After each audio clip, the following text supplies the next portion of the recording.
All right, so today's lecture is pretty straightforward. We're doing reaction mechanisms with catalysts. They're very similar to reaction mechanisms without catalysts. We just need to go through a rather short conversation about the difference between an intermediate and a catalyst. So we have these two terms.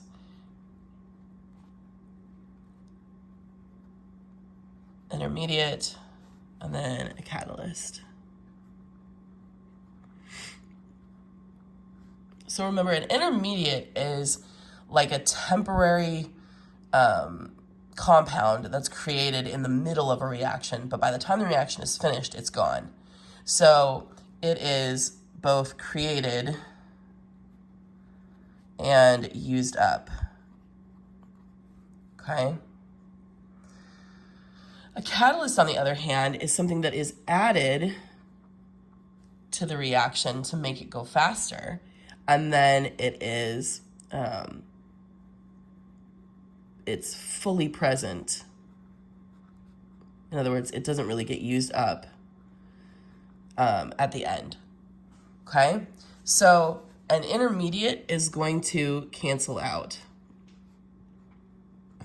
because you're going to have it on the product side and on the reactant side. We're going to make it and then we're going to use it. Okay? A catalyst is also going to cancel out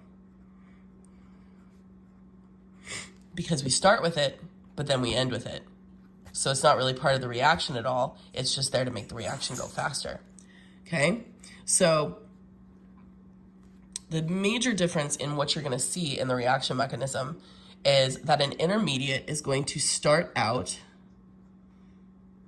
as a product. We're going to make it and then we're going to use it up. So it's starting out as a product in our mechanism. Whereas a catalyst is going to start out as a reactant. Because we're going to start with it, use it to make our mechanism go faster, and then it's going to be fully present in the end. So that's how we recognize them in our reaction mechanisms. Now, of note, typically we treat them the same way when we try to do the reaction mechanism. The catalyst is typically not present in our reaction mechanism. It can be in some circumstances. I think there's one example on your homework where you will have to have the catalyst as part of your reaction mechanism because there's no way to get rid of it out of the slow step. But in general, neither of these are going to be present. Sorry guys, my phone is having trouble focusing. None of these will be present in our final overall equation, and it won't be present in our rate law.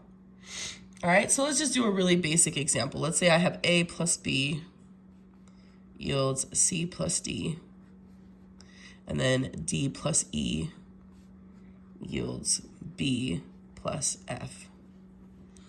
Okay, I know this is a little shaky, guys. I don't have my tripod at home. So we have two things that we can cancel out. Right? I've got B here and B there. So B is something that I can cancel out. And then I also have D here and D there. So I can cancel out my D's. So my overall reaction here is going to be A plus E yields C plus F. Okay? Now, in terms of deciding which one's a catalyst and which one is an intermediate, let's look at what happened. We started out with B, it was a reactant, and then it was present again as a product. That means B is a catalyst. Okay, most likely a catalyst, okay? Because we started with it, we ended with it. It didn't really get used up in the reaction. All right, D, on the other hand, was produced over here as sort of a random product that isn't part of the overall equation. And then in the second step of our reaction mechanism, it gets used up to create our final products. So that means that D is an intermediate. Okay, does everybody see the difference between B and D? B started out as a reactant and became a product. D started out as a product and then became a reactant. So begin and end is a catalyst. End and then use up is an intermediate, okay? Starts the reactant, starts as a product.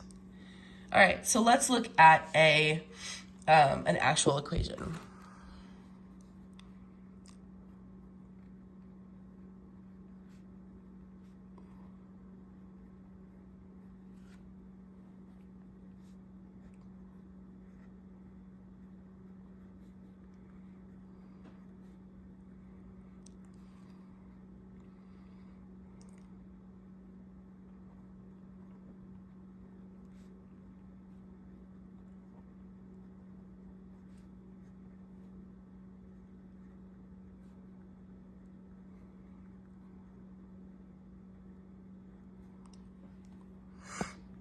Okay.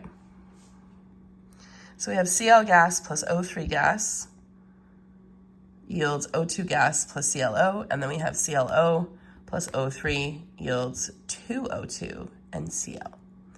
All right, so let's just look for things that are going to cancel out. I've got a chlorine that can cancel. I have a ClO that can cancel. So nothing else there cancels out. So my overall reaction here would be 2O3 yields 3O2. Remember, we're going to add together what's left over. So there's our final reaction. Okay? Let's determine the catalyst here. Our catalyst, remember, is something that starts as a reactant. So you'll notice chlorine is right there in the very first step of our mechanism as a reactant. And then it is once again present in the final reaction of the mechanism as a product.